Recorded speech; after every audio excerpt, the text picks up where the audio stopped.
जिंदगी तू बर्बाद कर दे ले, हमार खुशियाँ तू छीन ले ले, अब हम तोड़ जिंदगी बर्बाद कर दे। काहे इतना घूर घूर के देखा तारा? तहार मेहरारू है का? फोटो साफ करके सोचत रहनी।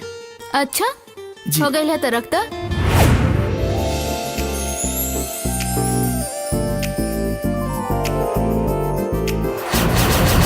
देखो ना इसे तुम नजर गड़ा के, लगता है खा जाओगे मुझको पाके, देखने में लगता है कि तोहरा मनवा भटका है।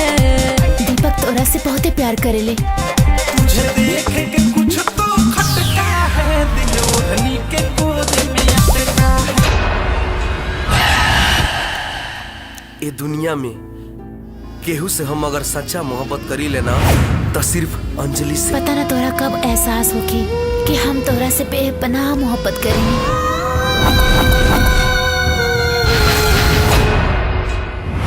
अरे कौन है रे? तू क्या हुआ? हमें घर के मालिक।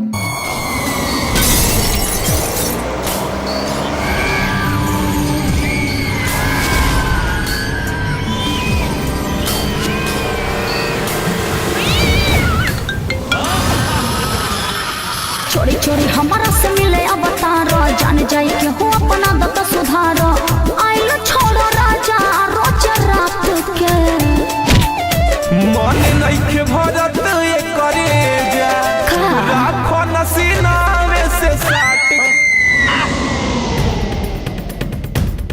ये अंजलि का हत्यारा। हम मैडम जी के हत्या नहीं के कैले। हम अब डिसीजन ले ले बानी, अब फुल एंड फाइनल हो जान लू। अब बताओ हमरा का करे के बा। देख दीपक जी पापा। बड़ा मेहनत और लगन से कंपनी के खड़ा कैले बानी। ई पोजीशन बा, गलती ना कहिए जैसे कंपनी का इज्जत हमरा इज्जत पे दाग लगे, बुझला नु? लोगावा कहेला अब हमनी के प्रेम के कहानी। तू दीवाना मैं दीवानी। इले अंजलि के मर्डर हो गई।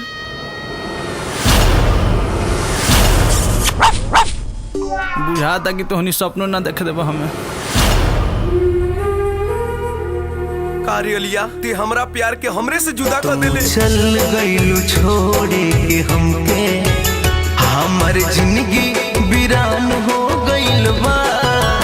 का करी हम तोह से शिकायत, का करी हम तोह से शिकायत, जब जाने जुदा हो गइल बा।